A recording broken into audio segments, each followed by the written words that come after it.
성경 12시대, 광야시대, 40년, 이집트를 탈출한 기쁨도 잠시. 이스라엘 백성들은 하나님의 약속을 믿지 못해 무려 40년 동안 거친 광야를 떠돌게 됩니다. 이 길고 험했던 시간은 단순한 벌이 아니라 그들을 진짜 하나님의 백성으로 다듬어가는 훈련의 시간이었습니다. 수많은 넘어짐 속에서도 하나님이 어떻게 그들을 이끄셨는지 광야에서 일어난 결정적인 4가지 사건을 통해 만나보겠습니다. 첫 번째, 고라의 반역과 쌍난 지팡이. 광야 생활이 길어지고 몸과 마음이 지쳐갈 무렵 백성들 사이에 무서운 분열이 일어납니다. 고라라는 사람을 중심으로 무려 250명의 지도자들이 모세와 아론에게 거세게 따져 물은 것입니다. 왜 당신들만 잘난 체 합니까? 우리도 다 거룩한 하나님의 백성인데 왜 모세와 아론 당신들만 대장 노릇을 합니까? 그들의 말은 그럴듯했지만 사실은 하나님이 세우신 질서를 정면으로 무시하는 반역이었습니다. 결과는 끔찍했습니다. 갑자기 땅이 쩍 갈라져 반역의 주동자들을 삼켜버렸고 하늘에서 불이 내려와 가담한 사람들을 태워버렸습니다. 이 끔찍한 일 후에도 사람들의 불평이 멈추지 않자 하나님은 확실한 증거를 보여주십니다. 각 지파 대표들의 지팡이를 거두어 천막 안에 두게 하셨는데 다음날 놀랍게도 12개의 나무 막대기 중 오직 아론의 지팡이에서만 싹이 나고 꽃이 피어 살구 열매가 열린 것입니다. 생명이 없는 지팡이에서 핀 이 꽃은 아론이 하나님이 직접 선택하신 제사장이라는 것을 누구도 부인할 수 없게 만든 확실한 증거였습니다. 느리바 물 사건.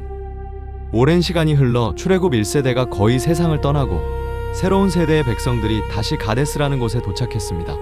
하지만 그곳에 마실 물이 없자 이 새로운 세대들도 부모 세대처럼 똑같이 불평을 쏟아냅니다. 차라리 다른 사람들이 죽을 때 우리도 텐트에서 죽는 게 나을 뻔했습니다. 왜 우리를 이 끔찍한 광야로 끌고 와서 사람과 가축을 다 목말라 죽게 합니까? 하나님은 모세에게 지팡이를 들고 바위에게 명령해서 물을 내라고 하셨습니다. 하지만 40년 내내 이어지는 사람들의 원망에 그만 지치고 화가 난 모세는 평정심을 잃고 맙니다. 모세는 말로 하라는 하나님의 명령 대신 지팡이로 바위를 2번이나 쾅쾅 내리쳤습니다. 시원한 물이 쏟아져 나와 사람들은 갈증을 풀었지만 이는 지도자 모세의 크나큰 실수였습니다. 하나님은 네가 나를 온전히 믿지 못하고 내 거룩함을 백성들 앞에 보여주지 못했다며 모세 역시 그토록 바랐던 약속의 땅 가나안에 들어가지 못할 것이라고 말씀하셨습니다. 놋뱀 사건. 가나안으로 가는 길은 여전히 멀고 험했습니다. 길을 돌아가게 되어 몹시 지친 사람들은 또다시 인내심을 잃고 하나님과 모세를 원망합니다. 먹을 것도 없고 물도 없습니다. 이 형편없는 만나 음식도 이제 진저리가 납니다.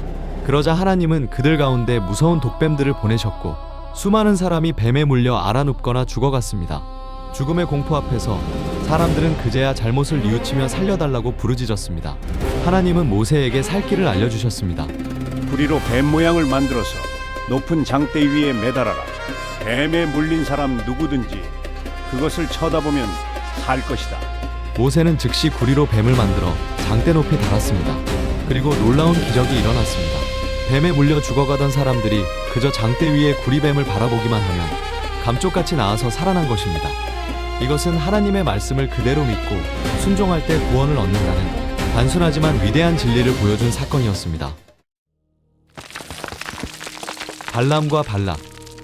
마침내 이스라엘 백성들이 가나안 땅 근처 모압 평지에 진을 쳤습니다. 새까맣게 몰려든 이스라엘을 보고 겁에 질린 모압 왕 발락은 잔꾀를 냅니다.